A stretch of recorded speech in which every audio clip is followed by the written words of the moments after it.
What is up, Nets fans? Welcome to the Brooklyn Buzz. I'm your host, Nick Fay. With me, as always, my guy, Jack Manuel, and special guest today, Pete Toll. Guys, how we doing?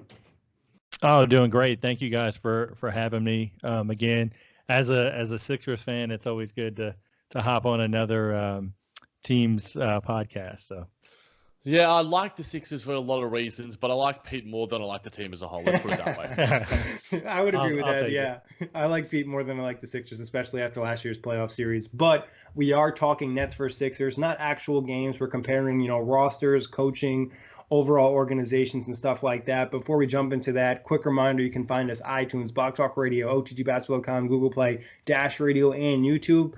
But let's get it started. We'll start with the guards right off the bat. On the net side, we got Kyrie Irving, Karis LeVert, Spencer Dinwiddie, Garrett Temple, Theo Pinson, David Nwaba, Joe Harris, who's kind of a guard slash forward, and then also Jana Musa. Pete, who we got on the Sixer side? So you got Ben Simmons, Josh Richardson. That's your starting backcourt going to be. Then you've got Raul Neto, Trey Burke. You've got the two-way players in Mario Shayok and you've also got Shake Milton, then Zaire Smith, and last but not least, you could really kind of consider Furkan Korkmaz a two guard slash small forward, and then Matisse Thybulle as well. Just kind of depends on what Brett Brown wants to do with the small forward and the shooting guard spot. Yeah, I mean, looking at that's probably one of the only positions where I think the Nets have a bit more strength and depth. I think that Ben Simmons is probably, Ben Simmons and Kyrie Irving, the two best players quite clearly in this sort of class of players. But then you argue about the depth that the Nets have at the guard position. I think is probably one of the positions out of any team in the NBA where it's their real strength. Spencer Dinwiddie and Karis LeVert are both, near all-star level caliber players at their positions at the 2, the 1, whatever you want to call them, at the guard position. And Josh Richardson is an incredibly capable sort of sort of superstar role player in terms of what he's going to be in Philadelphia, and has proven it in Miami as sort of like a number one guy as well. But I think the depth is where you probably give the Nets just a slight edge. There's some pieces that could pop off with Philadelphia. I think a lot of people are high on Zaire Smith. Furkan Korkmaz can hit some shots every now and then. And Raul Neto was a nice sort of nice sort of piece out in Utah. And then, Trey Burke, I think it was a nice little acquisition to add some depth as well, because he's proven it as well in the teams that he sort of played. He knows how to hit a few buckets. So I'd give the Nets the slight edge. But you could certainly make an argument for the Sixers because they just have a lot of top-end talent too.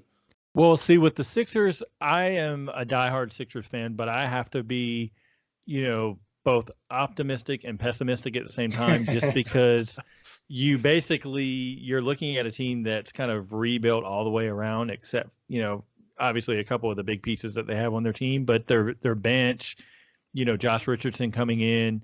The question I have for Josh Richardson is he going to go from, he was teetering on being a number one guy in Miami, and now he's really going to be, the fourth, fifth option, depending on how the lineup shake out just on the rotations in that lineup, more so probably the fifth option. So that's a question mark there. Then you get to the bench, and you've got a lot of unproven guys. Zaire Smith basically coming off the injury last year, didn't play a ton. He's very raw. He's athletic. He can shoot a little bit from three, but he doesn't do anything that I think where Brett Brown right now can feel confident throwing him on the floor for major minutes. So that's where I think you're going to see Furkan Korkmaz kind of maybe slide into that role to begin, just because he's, kind of proven in the Sixers system. And then Matisse Thybulle, very good defender. If he can, expand on what he showed in the summer league with his three-point shooting, I think he might see a little bit more time because of his defensive prowess than Zaire Smith will see. Then you get to the point guard, the backup point guards. You have Trey Burke, who obviously can fill it up. Doesn't play defense at all, which is going to be tough to put him on the floor for long stretches. But then you have Raul Neto, who kind of commands the offense. If he can keep his turnovers down and hit the outside shot, I think he's an upgrade, obviously, over TJ McConnell, who refused to shoot last year pretty much at all. And then you can throw Shake Milton in there, but I don't I don't really see a ton of minutes for him. He's still that kind of raw tweener of a two-guard point guard. So yeah, I definitely agree. I give the edge to the Nets by far. Yeah, I mean, just based off of what we know about the Nets, just a lot more proven guys, and like Jack mentioned, we got the clear-cut Kyrie Irving top-level point guard. Then you got Karis LeVert and Dinwiddie, who were possibly all-star caliber players. Then you look at Garrett Temple, proven NBA guard. David Nwaba can bring that defense. If you're considering Joe Harris here, one of the best three-point shooters. And like Pete mentioned, Ben Simmons, we know what we're getting with him. We know what we're getting with Richardson to an extent because his role is going to change so much. But everyone else is kind of like, what's their role going to be and how much are they going to contribute to this team? So obviously, edge to the Nets. And like Jack mentioned, this is an area the Nets are probably going to have an edge in against most teams in the NBA. But moving on to the forwards. Before we go on there, I was just going to say this is probably the area where the Nets were able to sort of exploit the advantage against the Sixers last season as well. Yeah, I think it's probably going to be one sort of weak point for the Sixers going forward is how they guard opposing, backcourts in that sort of sense. Yes, Josh Richardson is great. And you have a defensive sort of stalwart as a young player in Matisse Thybulle as well. But I think that's an area where a lot of other teams can exploit, despite the fact that the Sixers are just goddamn huge. I think that they can be exploited by the fact that, Kyrie Irving is incredibly crafty. The sort of smaller, really talented guards, if they were to make the finals against a team like the Golden State Warriors, if they were to make it, guarding, Stephen Curry and D'Angelo Russell would be tricky for them. But I think because of the way the makeup is around the NBA right now, there's a lot of like wing depth and size going around. I think the Brooklyn Nets against the Sixers, for when they do come up against them, are a nice matchup. And we sort of saw that, to a very minor extent in last year's playoffs. Yeah, pick and roll defense was obviously an issue for the Sixers at different points, especially for guys that could hit that mid-range or that teardrop. D'Lo had some big games against them. Obviously, that didn't happen in the playoffs, but great point, Jack. But moving on to forwards, obviously KD's going to be out for the beginning of the season. It's looking like we probably are going to see him in 2020 at some point. Obviously, I'm being extremely optimistic here. But the rest of the Nets forward, we're looking at Taurean Prince, Rodions Kurucs, Wilson Chandler, and like I mentioned, Joe Harris kind of flip-flops between guard and forward. Pete, who we got on the Sixers side? So you've got Tobias Harris and Al Horford as the starters. Al Horford sliding over from previous role of center the last, 10 years or more into, a power forward spot, which I'm a little worried about that. Jonah Bolden's the backup. Third string center, backup, power forward. Then you've got Mike Scott, James Ennis on the wing. You could kind of throw Kyle O'Quinn at backup power forward, backup center. So that kind of varies there. And then, like I mentioned previous, you could also play Furkan Korkmaz or Matisse Thybulle, at the small forward spots as well. Yeah, I think the Nets have more capable guys, but the top end depth, Tobias Harris, Al Horford are just great NBA players. Whereas the Nets don't have a great NBA player at the position of most importance, I think. If you start Karis LeVert at the 3, which is, I believe, is the best way forward. Taurean Prince needs to make some improvements defensively. He can hit the 3-point shot and I think is a better offensive player than defensive player, despite the fact that, he's sort of compared, I know Corey sort of compared him, on the Full Access Hoops with you, Nick, to a sort of DeMarie Carroll type. He has a long way to go as a defender. I think he can get there. Wilson Chandler sort of that sort of Mike Scott version, I guess. You might take Mike Scott over him at this point in time, but who knows what Wilson Chandler could prove. Rodions Kurucs proved himself as a starter, but is still very, very raw. So I think it's a clear tick for the Philadelphia Sixers in this sort of regard. But, the Nets have some sort of, if you're combining all the guys together, there's a sort of like a middle ground that the Nets have that's really good. Whereas the Sixers have probably a wider range where it's like there's some real top end stuff and then there's just some guys there as well.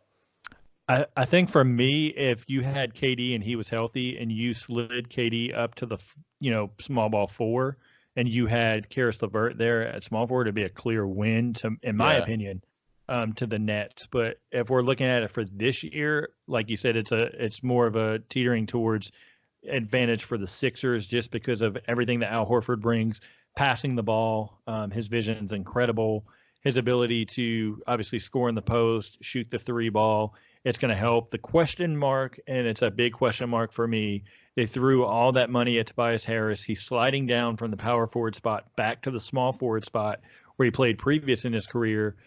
but his 3-point shot, he only shot 32% in the regular season in 27 games for the Sixers, and then only 35% in the playoffs for the Sixers. And I mean, he forced a lot of stuff that just, didn't even look good on the floor. I think he was pressing like, hey, I've got to find a rhythm, and it just wasn't there. And for me, I feel like, James Ennis did a good job defending the wing in small spurts. But if you get past, say there's an injury to Tobias Harris, it's going to be kind of murky for the Sixers going forward. And that's where I'm a little bit worried overall for the bench depth, because they've got to find a way to rest guys like Embiid, especially Horford. I know there's a lot of talk about moving him to the backup 5 in a bulk of minutes, and I'm like, you cannot wear him out because he's key to a playoff run. And then you've got to find rest for Ben Simmons, because he goes through those lapses where he might score 30 in a game and have a near triple-double. Then the next game he's scoring 6 points and 4 rebounds, 4 assists, and I'm like, what are you doing, dude? Like, you're an all-star. Like, you can't be doing this in the playoffs. Like, we need you. And so I just worry about how much money they threw, to develop a roster that, may not necessarily be for the long term. And then you flip over to Brooklyn and you're like, man, they got, they've got talent for now. They've got, talent for a year or two from now. And then they've got talent for 3-4 years from now. So I don't know. I like the way that, Brooklyn executed building their team a little bit better. Yeah, I think, like you guys mentioned, the Sixers have that top-end talent right now. Al Horford, Tobias Harris, very good. When KD's back, it gets a little bit closer. But like Pete mentioned, long-term, you kind of like what the Nets have, because we haven't seen the best of Taurean Prince. We haven't seen the best of Rodion. So there's a lot of potential there. And like we mentioned, we're considering Karras here. Definitely haven't seen the best of him. So right now, I think Sixers, because just those two guys are really, really good, like Tobias Harris and Al Horford. But Pete, I do have a question for you. You kind of hinted at it. What do you think about like having Tobias Harris and Al Horford have to defend the 3 and the 4 now? Like, this is a difference for both guys. It's going to be tough, because the number one worry I have is the Sixers defense, because I think it's going to take a big swing backwards, because now you have these guys that are bigger, they're slow-footed, and they're going to have to guard, like you mentioned earlier, the pick and roll, and they're going to have to guard wings that are faster. Like, today's wings are not like, basically even the guys that play power forward are going to be faster. Like, I can't imagine a Al Horford sticking with a Zion Williamson, charging down the lane, that kind of athleticism. It's going to be tough. They're going to have to get creative where, you have Josh Richardson pretty much guarding the best perimeter guys. So say it's Brooklyn, I would put Josh Richardson on Kyrie and hope for the best there. I would say probably Ben Simmons on Karis LeVert, and you kind of go down the line from there. But then you get to guys like Taurean Prince. Like, if Taurean Prince is playing the 4, like, there's no way Al Horford's going to be able to stop him, on the perimeter. Like, he's going to have to go out and guard guys on the perimeter now. Like, I don't know that that's the best route. And you can't switch Joel on him and say, Joel, you go out on the perimeter and guard these guys, because he's going to be exhausted. And then the offensive end, you're going to see him, like he often does, try to force up, bad looks instead of taking his time, and they'll start settling for threes in trailing threes in transition. And that's not what you want either. So really worried, kind of going forward, how that works out, because like I mentioned, they're going to go backwards. Let's see, they were 15th in defensive rating last year. I don't know that stays there, because you had Jimmy Butler. We know what he can be as a defender, and he cleaned up a lot of messes, especially in the playoffs. Yeah, I mean, that was my biggest concern, I think, for the Philly team, was the actual team speed. Mm-hmm. Yeah, I think the overall scheme, on both ends of the floor, Brett Brown is really going to earn his keep as a coach this season, and he's had to do that. He's been forced to sort of chop and change, quite consistently. And there's, a lot of people, on Sixers Twitter and just NBA Twitter in general, who are low on him. Some people are a little bit high on him. But when we get to the coaching thing, I think he's going to really, if he can form some sort of system that, allows for the strengths of the Sixers in terms of their size, in terms of their intelligence, in terms of their talent, then, they can be, a really capable defensive team because they have really, really good individual defenders. Ben Simmons, Al Horford, Joel Embiid are some of the best defenders in the league. Josh Richardson as well. If Tobias Harris is your fifth worst defender in a starting lineup, that's not too bad because he's athletic, he's long, and you make him guard the fifth worst guy. It's not too bad, but obviously there's size and athleticism and lateral quickness sort of concerns there. So I think, how the sort of scheme is on both ends of the floor for Brett Brown is going to be certainly intriguing. Yeah, 100%. That's a really great point, Jack. The scheme is going to be really interesting because these guys do all have some really good defensive skills. It's just trying to get the best out of them and making sure teams can expose, the few things that they don't do well. But talking about centers, obviously on the net side, we got Jarrett Allen, DeAndre Jordan, Nick Claxton. Pete, who we got on the Sixers side? So you got Joel Embiid, and then backing him up, looks like it's probably going to be Al Horford. You'll throw a spot minutes at Kyle O'Quinn, and Jonah Bolden can kind of slide over and play a little bit there as well. And then their two-way is Norvell Pele. Not going to play hardly at all unless it's the end of the season and they're resting guys, come, for the playoff stretch.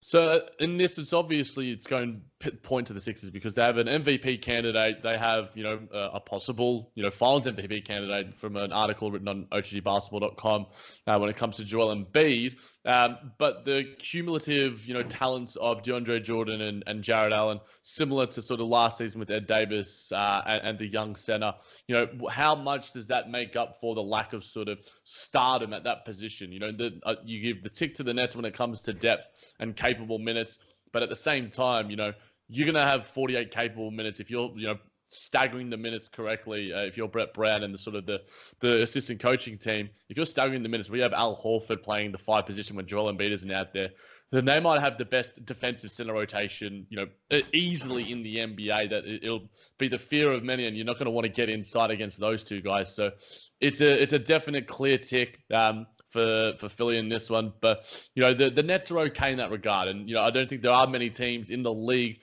that can compete with the amount of quality rotation minutes that you get in Al Horford and Joel Embiid. And, like Pete mentioned, sort of the spot-up minutes, don't hate Kyle O'Quinn either. No, the biggest thing is how can they keep guys rested, healthy. The number one thing, and I hope it comes out by the time they get to training camp and start doing interviews and stuff like that, I hope they really worked on Joel Embiid's diet, number one, and then his conditioning, number two.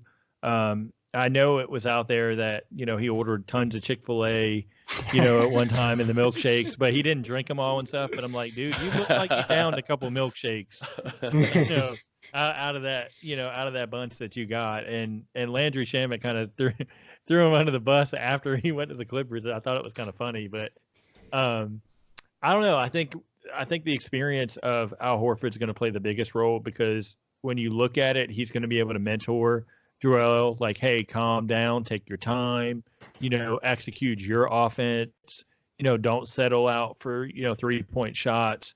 All right, here's where you can, find a little rest while you're still playing on the court, different nuances that Joel may not have gotten previously with some of the vets that he had there. Then you have Kyle O'Quinn. If he can step out and knock down the 3-point shot, now he's never really shot it well percentage-wise, but he can knock that shot down. So it'll be interesting to see if he's able to kind of slide into some spot minutes and contribute there. But, yeah, I definitely say that's the main advantage, and that's where the Sixers need to look to really make that their forte, go to Embiid as much as possible, and then get Horford the ball, because then Horford can make passes out of the post, find guys that way as they're cutting into the basket, because they lose the 3-point shooting in Redick especially, but it's not the end all be all. They can find other ways with cutters and, pick and roll and different things like that. So. Yeah, I mean, you guys have pretty much nailed it. Obviously, Sixers have the edge here, and they have the luxury now, and Pete mentioned this as being crucial for this season, is trying to find rest for Embiid and Al Horford. And now, like, hey, Embiid's not playing, okay, we're starting Horford at center, or, Horford's not playing, Embiid's going to play at center. And Kyle O'Quinn, I don't mind him either. I think you mentioned he can knock down a 3-point shot. He's a really good passer for a big two. So I think having Kyle O'Quinn in there, and when he's playing with other good players, it makes his life a lot easier. And you mentioned Jonan Bolden, who I thought had some decent flashes last year. Obviously, still needs to develop a lot, but I think they're looking really good at center. And like Jack mentioned, probably one of the best center groups in the league. I don't think anybody can really put Al Horford and Joel Embiid out there in comparison for center minutes. There's really not a team out there. Nope. But getting over to coaching, Kenny Atkinson versus Brett Brown. This is where it gets a little bit tricky because I think that there is a middle ground to the Brett Brown love and the incensed Brett Brown hate that I think is a little bit unfair from my fellow Aussie brethren. But Brett Brown I don't think he's ever been given sort of consistency as a coach. And I think consistency in general as a player or coach, allows you to sort of produce results, create routines, and impart those routines and such on the likes of your playing roster. So I think that this season is where we should fully judge Brett Brown as a coach. I think there's still just a question mark around him, despite the fact that, I think that over the past few seasons, it seems just weird that we're sort of judging, the fact that, if that ball had have gone in, Brett Brown would have just been seen as this, almost savior to an extent. There were talks about him getting fired. And it's just the discrepancy around him and the narrative around him is it baffles me a little bit. I think he's a good coach. I think there's a lot of areas that he is unproven in that I can't judge. But I think this season is going to be the sort of season where we go, okay, this is what Brett Brown is like as a coach. Whereas with Kenny Atkinson, you already know what he is like as a coach. And yes, he can grow. And yes, he has some ways to go in terms of we need to know what he can be like managing superstars now. But we know what he's like in terms of what the style of basketball he likes to play, the culture that he likes to create. He's a player development sort of guy. There is a sort of narrative. We know what Coach Kenny is. So I guess it depends on how you judge it. I think they're almost even in the sense because Brett Brown has proven it and he has dragged his team to playoff and postseason appearances. Whereas Kenny, I think is still a very good coach and a coach of the year candidate last season too.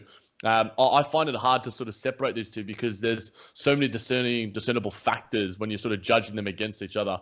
I'd probably go Kenny just because, I know him a bit better. But Brett Brown is just so hard to judge individually. Yeah, with Brett Brown, like you said, he's got to make a lot of adjustments as far as lineups.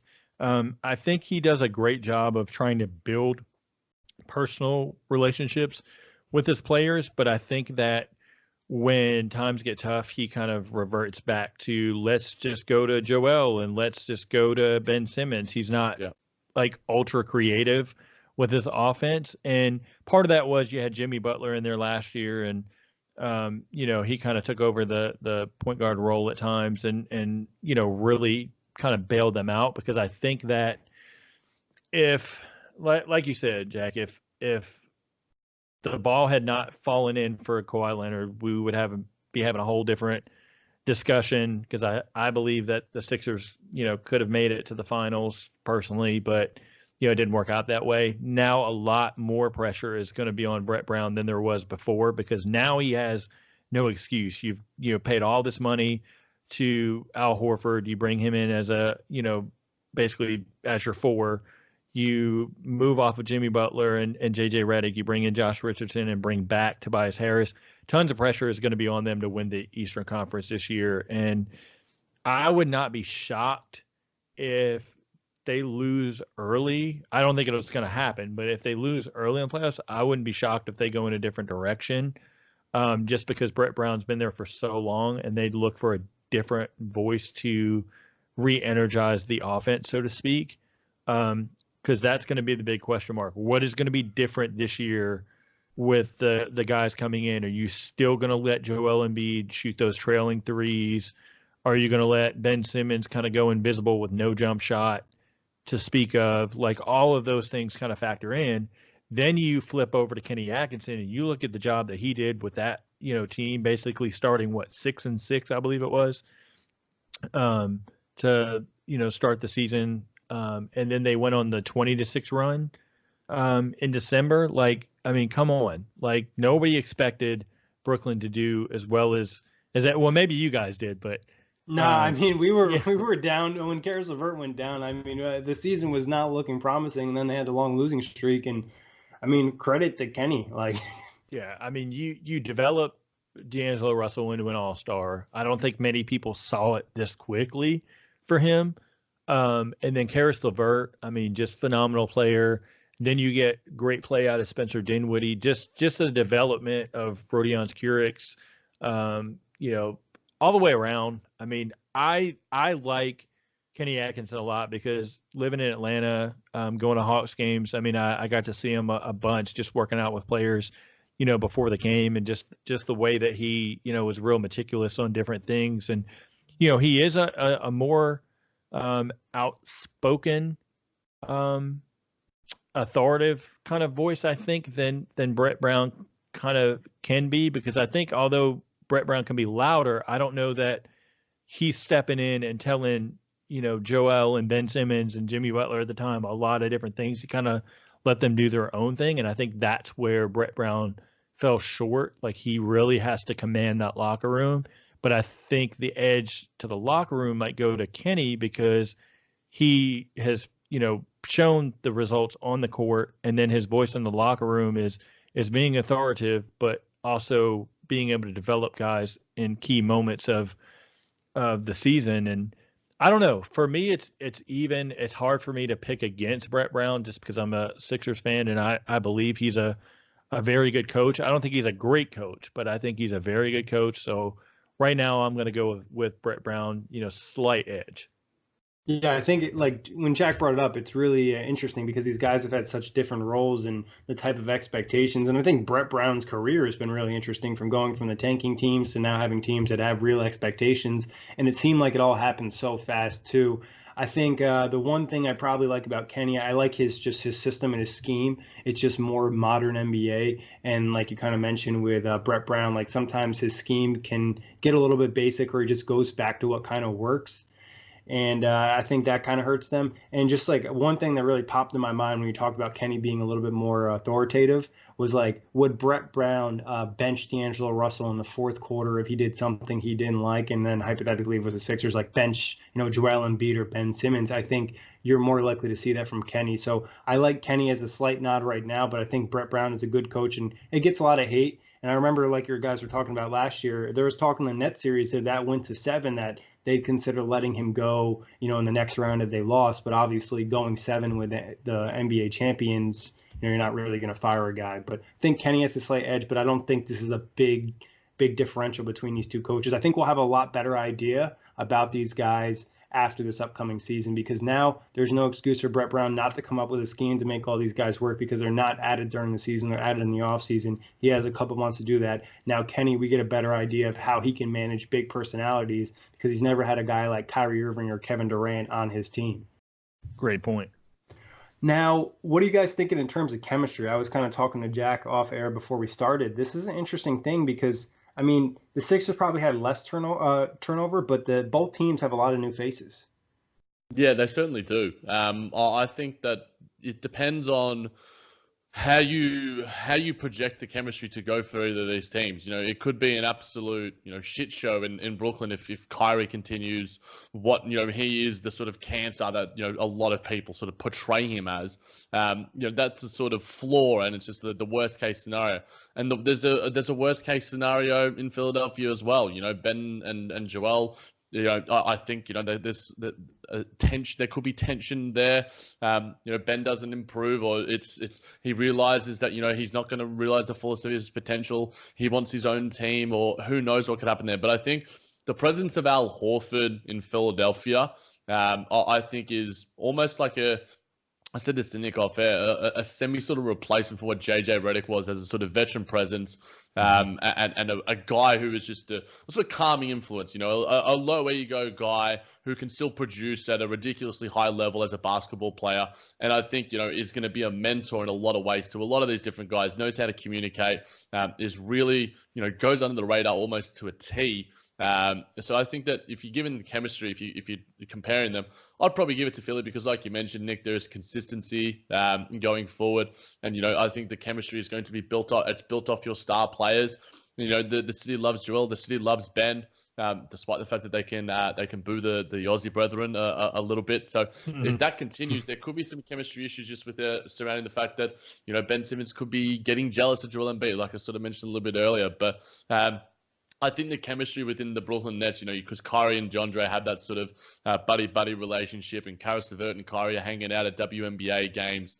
There's the group chat, as Karis LeVert said on the jump, on the WhatsApp, where Kyrie's setting up, workouts in LA, which funnily enough has happened in previous seasons as well for the Brooklyn Nets. But it's nice to see the leader of the team doing that, and Spencer and Kyrie have a relationship as well. So I think both of these teams are going to have some pretty good chemistry, but there's going to be issues throughout the season. Maybe not chemistry just within the players, but chemistry, between the players and coaches and the like. So it's never a non-rocky road, but you take out Jimmy Butler as well, because his sort of early chemistry issues were made known, especially with Brett Brown. Maybe that makes the chemistry better, but it certainly doesn't make the team better. But sometimes a volatile situation, you want that combustibility. We saw it in Cleveland, despite the fact that there've been comments, surrounding them that are a little bit negative. They still want a championship, and Philadelphia, with their current iteration, can win a championship as well. Yeah, for me, I think I'm going to give the edge to the Sixers, because you've got Tobias coming back, you've got Joel, and you've got Ben Simmons. They know kind of how to play together now. And then Al Horford's going to fit in, seamlessly. Like, he's going to find his role. Now, he may struggle as far as shooting the ball, on offense, but he's going to be able to make passes. He's going to be able to rebound a little bit. He's going to be able to play defense and really help as a veteran mentor in that aspect. And then you've got Josh Richardson, who, yes, he's coming from kind of being the number one, number two guy in Miami. Now he's going to kind of have to take a back seat, but I think he's going to focus more on the defensive side of the ball, and then, kind of fitting in, like kind of how Tobias Harris did last season, find his shots where he can, and they'll adjust that way. On the net side of it, the big worry, obviously, is Kyrie. Is he going to come in as a engaged Kyrie, ready to adapt to the culture and grow from that bad Celtics experience? Or is he going to kind of pout and say, well, I'm just going to wait on Durant because this season's kind of I'll do what I can, but it's going to kind of be a me thing. I don't think that's going to happen, but at the same time, that's where Kenny Atkinson's going to have to step in and really help him as far as on the court. Let Kyrie, cater to Kyrie's strengths a little bit. Let him do his thing, and then in the locker room say, hey, we've got to keep this, this bonding experience, build on that. Don't forget that Kevin Durant is there also. So Kevin Durant's going to, even though he's not playing, is going to be a huge voice as far as in Kyrie's ear, in Karis LeVert's ear, guys like that. So although I think the Sixers, have the edge as far as chemistry issues, the only thing I worry about with the Nets is making sure that Kyrie's, engaged for the right reasons. Otherwise, they'll be fine. Yeah, I honestly think both teams will be fine. I think you just lean to the Sixers in this situation because, like Pete said, they've had guys that played more time together last year.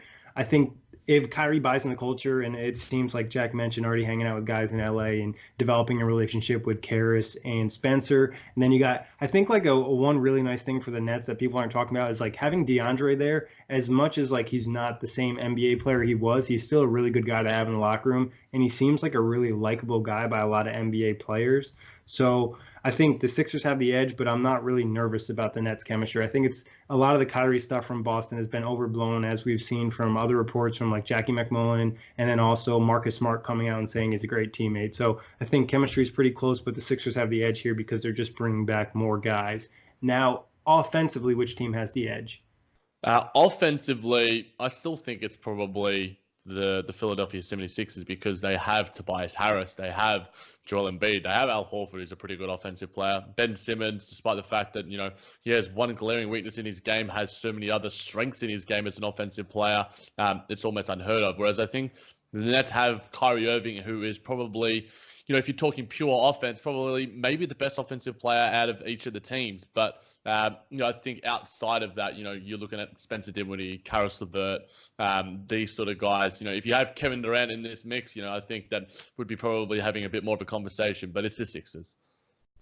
If you had Kevin Durant, the conversation would be Brooklyn, in my opinion, just because I think Kyrie and Kevin Durant, and then you throw in Karis LeVert, I like that 3 versus the 3 of Simmons, Embiid, and then you could flip flop Horford or Harris in there. I like Brooklyn's side of it, but taking KD out of the equation for this season, it's going to go the Sixers just because of the multitude of options they have, 1 through 5. Like if somebody doesn't have it that night, they really have a capable guy that could step in, out of that 5. I don't know. I think it's an edge right now, to the Sixers just because of that, versatility of guys being able to step in. Yeah, see, I actually am on the opposite end of you guys. I like what the Nets have more offensively because I think the Sixers are probably going to be looking to slow down the pace of a game more, having so much size. So you look at the Nets having such an athletic team, a young team, getting out in transition, getting buckets, and then obviously clearly the Nets have more spacing than the Sixers.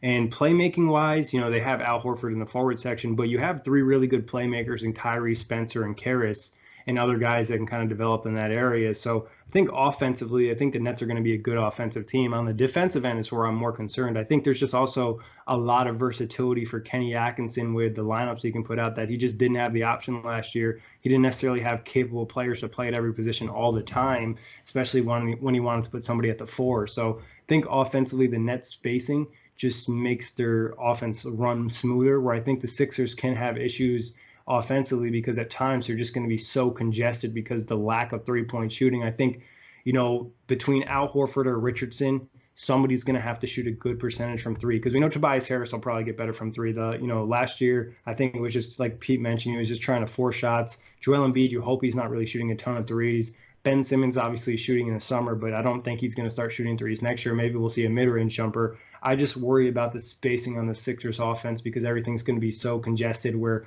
most guys in that team, their best skill is probably attacking inside. Despite the fact that the Nets have a lot of 3-point shooting talent, they've never put it all together. And I think maybe this season might be the season where it all happens. We've never really finished that high. And yes, obviously, it's such an important part of Coach Kenny's scheme. But, the be-all and end-all isn't necessarily 3-point shooting. If you're the San Antonio Spurs, you're the best 3-point shooting team in the league, but you're not a great offensive team. They also shot the least amount of 3s in the league. I agree. I mean, it's all relative. Boston always tend to shoot pretty well, despite the fact that they didn't really have a heap of 3-point talent on paper. There was no 3-point marksman for them. I think that I know that you love your pace and spacing, but I think it tends to be sometimes a little bit overvalued because I think that you can still play winning basketball, good offensive basketball, without having, Stephen Curry, Klay Thompson, and Kevin Durant on the floor as, 3 disgustingly good perimeter shooters. I think Philadelphia still have a really good amount of offensive talent. And I think that, maybe the addition of Al Horford makes Joel Embiid a more effective 3-point shooter because he's not taking and forcing up these shots. It'll be interesting to see, certainly, but I agree that the Nets have a bit more sort of perimeter sort of spacing, and depending on how you value offense overall, I think that the Nets might have a little bit of an edge there, but I think that Philadelphia still have just some great individual talent on paper. And again, it sort of harks back to the comments we've sort of been talking about when it came to coaching. Brett Brown's going to have to put that all together and schematically in terms of offensive schemes, whereas we know what Coach Kenny likes to run. And the new additions with Kyrie Irving and DeAndre Jordan, the pick and roll is going to be pretty nasty there. Kyrie's going to have the ball in his hands a lot. We know what he can do with the ball in his hand in terms of creating his own offense. But there aren't a lot of guys, I guess, going against my own point, that can create their own offense with the ball in their hands on Philadelphia. Yes, Tobias Harris can do it, but, the points that Keith made about Tobias Harris early on, I'm really intrigued to see what he can do now because, Jimmy Butler's out, so that gives him some more touches. We've seen him be just an incredibly consistent offensive player on both ends of the floor. I'm really intrigued to see how these two teams rank on that end of the floor because I think that's where the closest will be because when we get to defense, it's almost a wash. Yeah, I think one thing I would say, I don't think you necessarily need to shoot an amazing 3-point percentage, but I think it's also more so about them respecting you offensively, because you look last year in the finals, even though, Golden State had Klay and Steph, they had 3 other guys on the floor that could not shoot. So now their stars can't have room to operate. I think that's what I'm looking for in terms of pace and space is do the Sixers have enough room to operate? It's going to be up to Brett Brown to get that scheme running correctly so we can get the best out of those guys. Like you mentioned, we kind of already know what Kenny's going to run, and essentially what he's doing is just upgrading some of the players he had last year with better offensive players.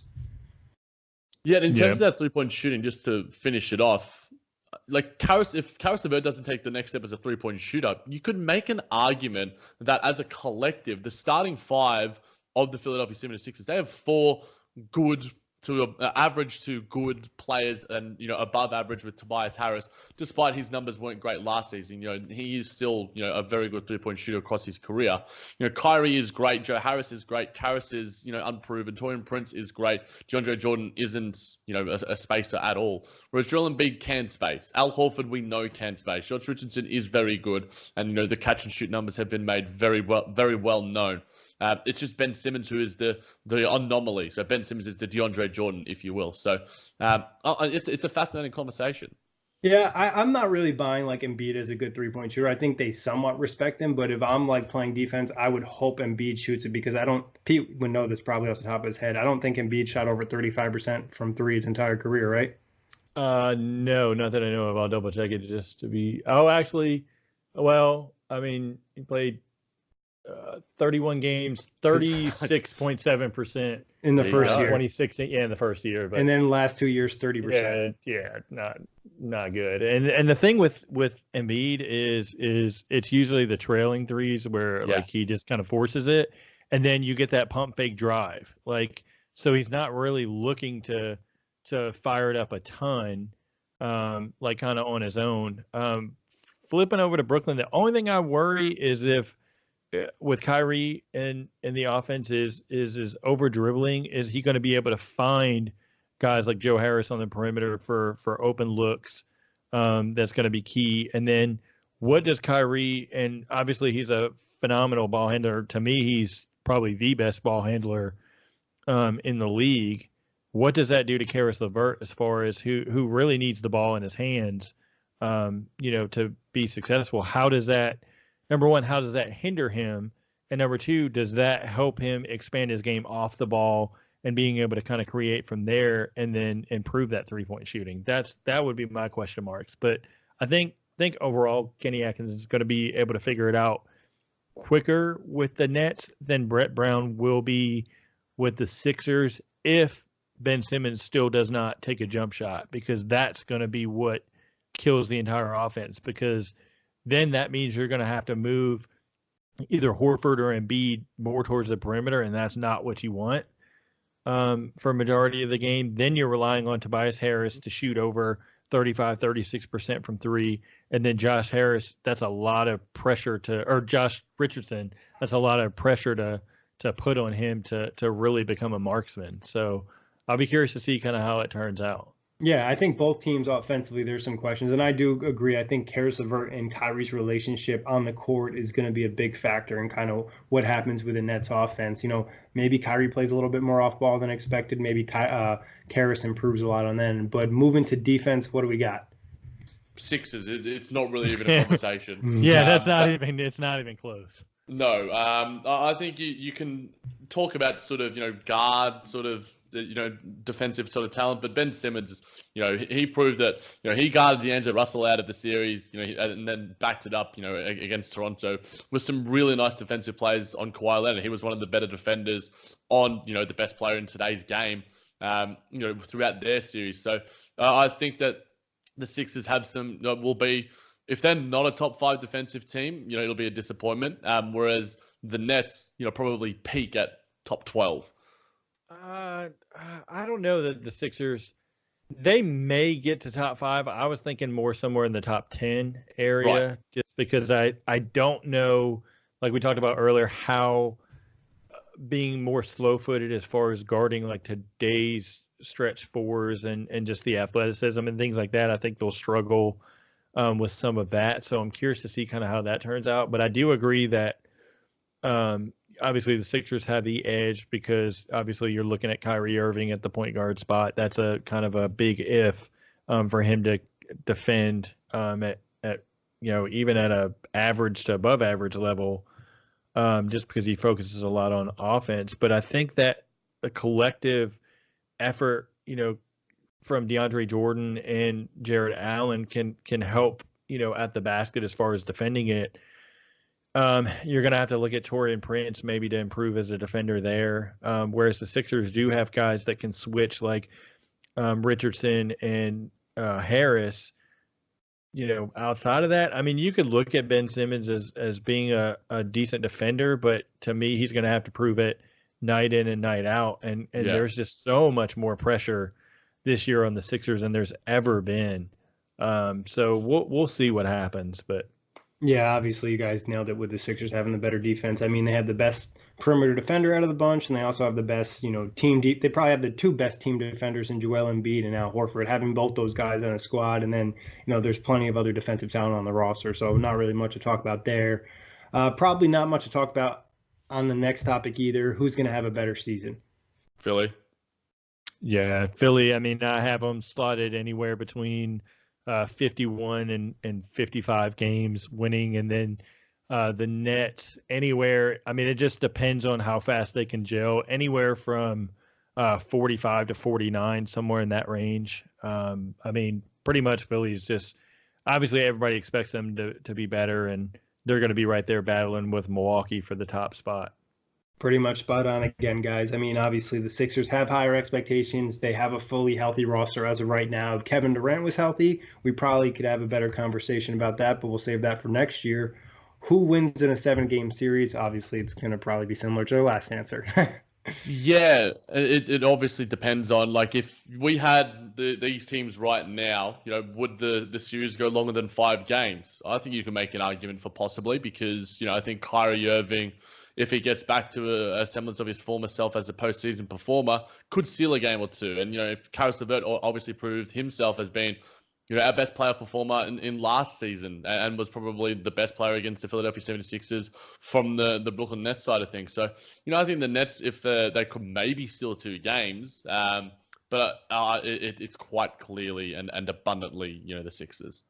Jack, it's funny that you said 6 games, because that's what I have in my notes. I said easily could go 6. And the reason I say that is because Spencer Dinwiddie torched the Sixers. You've got a better offensive player in Kyrie Irving than D'Angelo Russell. And I think that, exploiting kind of the mismatch of speed and kind of the versatility of the lineups that the Nets could throw out, they could easily get to. Now, I think you've got the veteran leadership of Al Horford, Embiid, helping him settle down into, productive efficient offense, I should say. And then, Ben Simmons just kind of putting the team on his back. I think that's just going to be too much for Brooklyn to overcome. Now, if KD was playing, it'd be 7 games all the way. And I'd be a little bit worried just because of I'm really, really high on Kevin Durant. I always have been, just how much he can change a series. So, but as it stands right now, I would say 6 games, the Sixers get it.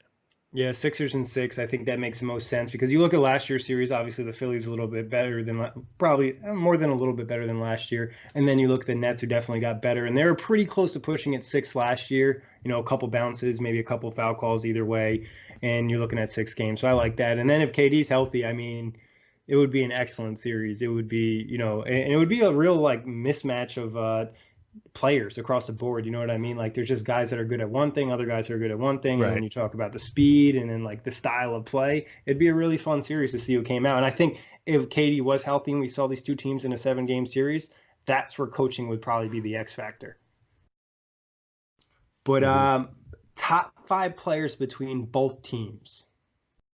You go Joel Embiid number 1, Kyrie Irving number 2, Ben Simmons number 3, Al Horford number 4, and Tobias Harris number 5. That's just what I would probably say. Maybe Karis LeVert, but I think Tobias Harris is a lot more proven. So are we going? So we're not going to include Durant because he's not playing? Yeah, we were not going to include Durant. Okay. I would say if Durant was healthy, if he was actually, back to what we're seeing, he'd probably be number 1. But right, we'll leave him out for now.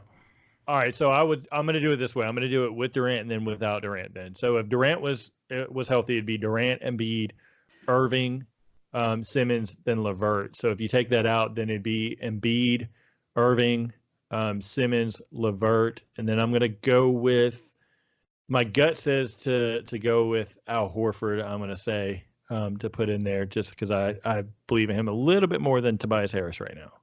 Same exact thing as you, Pete. I got Embiid, Kyrie, Simmons, LeVert, and Horford. And then my 6 would be Harris, So I think when you look at it, the Sixers have four of the six best players between these two teams. So obviously that says a lot. Yeah. But any other topics or thoughts you guys want to touch on before we get out of here? Really looking forward to watching the games between these two teams. There's a real sort of budding rivalry already that sort of started in the postseason, despite the fact that Jared Dudley's no longer a Brooklyn Net. There'll certainly still be a bit of fun and some fireworks. Kyrie and Joel, two of the best players in their respective conference. I think it's going to be, the Atlantic Division is certainly stacked, and they're probably the games that I watch the most. And the Philadelphia probably the team that I watch the most outside of, Brooklyn anyway, because, Ben Simmons, love Ozzy, all that sort of stuff. Love Joel Embiid, despite the fact that he can be a villain at times when he's not on your team. But it's going to be a fun season watching these two teams and what they can do. Yeah, I'm interested to see kind of how the rotation, more so because I kind of know how the Sixers rotation is going to play out for the most part. Maybe, Furkan or somebody kind of swaps in and out, stuff like that. But with the Nets, just the depth that they have, because you can throw David Nwaba in there, you could throw Garrett Temple in there. Wilson Chandler's got to play. You've got Rodion Kurix. You've got Taurean Prince. You've got guys that all could potentially start, here and there throughout different games or play, key rotational minutes, but then some guys are going to have to sit. So it's interesting how to see how Kenny Atkins is going to kind of change up the lineups, keep everybody happy, because, David Nwaba, even though he's probably more on the backside of the roster, is a really good defender, versatile to play multiple positions.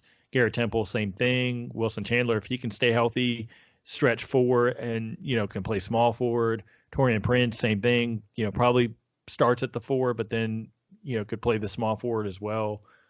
You can't give up on Rodion's because it's kind of like you don't want to say, oh, take a backseat to Taurean Prince, even though you played a bunch last year, because you don't want to lose, key development time for him. And then, looking at the Sixers side, how well Al Horford and Josh Richardson are going to be able to integrate themselves into the lineup. And the last question I have for the Sixers, what's going to come off the bench to be able to be productive night in, night out? Because, when times get tough throughout the season, they're really going to have to key in on the bench guys. And like we talked about before, the bench is a little bit better for Brooklyn right now. So we'll see. But like you said, Jack, interesting to see the two teams play. Even though I think the Sixers have the advantage, I'm not writing off Brooklyn at all. This season, everybody's like, well, they got Kyrie.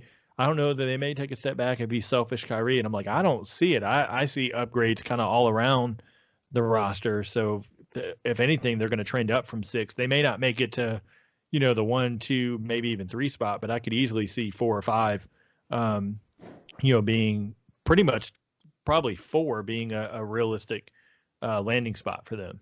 Yeah, and I think you look at the development that Kenny's had with guys in the past and hoping that carries over. But that's a great point about the rotations for the Nets is, guys are really going to compete and try to, earn those minutes, because there's not really a great difference in talent between a lot of these guys. They're at similar levels where it's like you're going to really have to earn the minutes. And great point about the Sixers, the bench the last couple seasons has been like, all right, this could be better, especially going in the postseason. Who's going to give us minutes? I think it'd be interesting to watch them at the trade deadline. Also on the waiver wire, we saw a couple years ago when they picked up Ersan Ilyasova and who else? And Marco Bellinelli. Yeah. That was a big-time addition, so I think that'd be something they're kind of hoping for. But, Pete, always a pleasure to have you on. Jack, always a pleasure recording pods with you. And thanks, everybody, for listening. You can check us out iTunes, Blog Talk Radio, OTGBasketball.com, Google Play, Dash Radio, and NetsRepublic.com.